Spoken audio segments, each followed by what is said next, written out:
Hello, welcome back to Thriving Together, Keeping Your Marriage in Focus in 2020. Thank you so much for coming back and joining with us. I hope you have been enjoying this series. Our next topic is with Scott and Tonia Brown. They're going to be talking about pathways to healing hurt in your marriage, otherwise brokenness. So let's tune in and hear what they have to say. We are Scott and Tonia Brown, and thank you for joining us this evening for Pathways to Healing. Brokenness. So the very first one is that marriage is a covenant with three. So when I got married, I made a vow, a covenant to my husband and to God, which means no matter what the difficulties are in our marriage, my vow to honor my husband is a vow to God. So there are times when you may have difficulties honoring that vow to your spouse. Well, you are to honor that vow to God, because by honoring your spouse, you are honoring God. Absolutely. And number two here on our list is listen even when it hurts. So many times we spend being offended, so much that we can't even have an open mind or ear to listen to what's being stated to us. We've got 12 years where we've experienced this, where I would be offended or you would be offended. And many times it's just taking the time, put your feelings aside for a moment, clear the air, hear what's being said, because there is an issue. It wouldn't be brought up if it weren't, relevant. So we've learned a great deal from that. Mm-hmm. The next one is do not end an apology with a but. When you end an apology with a but, you almost negate the entire apology, because what follows a but is almost always an excuse. Silence is a beautiful and golden tool that can be used at the end of a sentence. I would agree. No buts. Or it's your butt on the couch. So, address hurts individually. It's not a competition. Oh my gosh, this is like battleships for couples, right? So, we're not competing. We're allies. We're on the same team, and we always have been. That's part of that covenant, right? And so,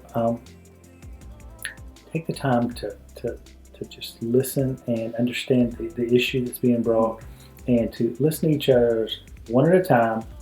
There's no comparing, there's no cross back and forth like you do in Battleship. Right. It's let's address the issue in what it is in itself, and then put it down after you've resolved it or got to a better place with it, and then move on to the other one, or the other person's issue they're bringing up. Treat them separately. Never. Yeah. So. And the next part of that's accountability. Right. The only perfect person that ever walked this earth was Jesus. So more than likely, you and the person you married are both imperfect.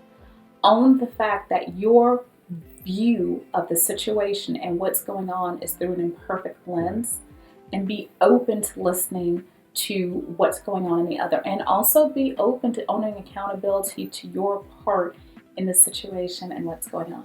Yeah, that's a key point, right? That accountability is everything, right? Mm-hmm. That shows that you're being responsible and that you're wanting to do something positive with it to help your marriage and each other. Yeah. Our next lesson here is let it go. Vow not to bring up the past hurt. Just think about the theme song in the back of your head, whatever, the movie, but seriously, let it go. It's like when you repent. God never brings it back up to you, right? So why would you do that to your spouse? Letting it go through forgiveness. It's already been addressed. You learn from it. You're not going to forget it, and you shouldn't forget it. But if you do bring it up, bring it up in a meaningful way to help you, never in a harmful or hurtful way. On the next one, I got to give my husband credit. Boundaries and battlefields. That was a good Here one. we go, right? Battleship couples. That was a really good one. So with boundaries and battle buddies, be very thoughtful about who you open up your marriage to. Choose people who have a biblical perspective, ideally battle buddies who are in the trenches, who see marriage as a covenant, who want to see your success in this marriage. This should go without saying, keep your marriage off of social media.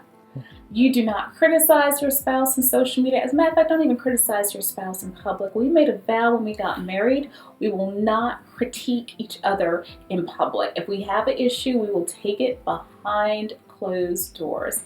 And as a follow-up to that, choose couples who have the type of marriage you want to have. Yeah, I'd like to add to that. Don't take it to family members that are non-believers or Oh, even yeah. friends that are non-believers. They're going to give you opinion. They're going to give you things that they may have Yeah. done.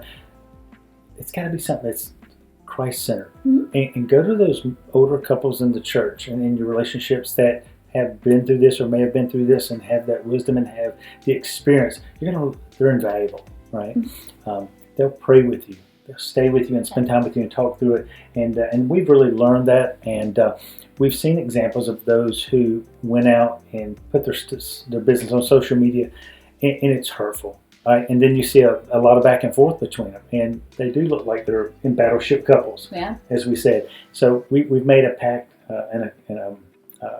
we've prayed over for years and not done it. We've never done that, and so it's benefited us greatly. Yeah. Thank you so much for allowing us to share with you our 7 lessons from Pathways to Healing, topic being brokenness. Thank you. Thanks. Scott and Tonia, thank you so much. That was wonderful. I love what you said, Tonia, about, I wrote it down, so let me make sure I got it right. Marriage is a covenant of 3. So that really sets your mind thinking a certain way. I want to throw it out to you all, and literally I want to challenge you.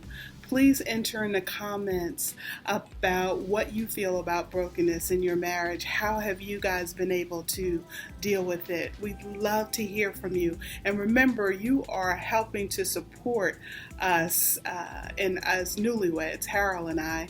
And so we are looking forward to hearing and getting as much input as possible. See you next week.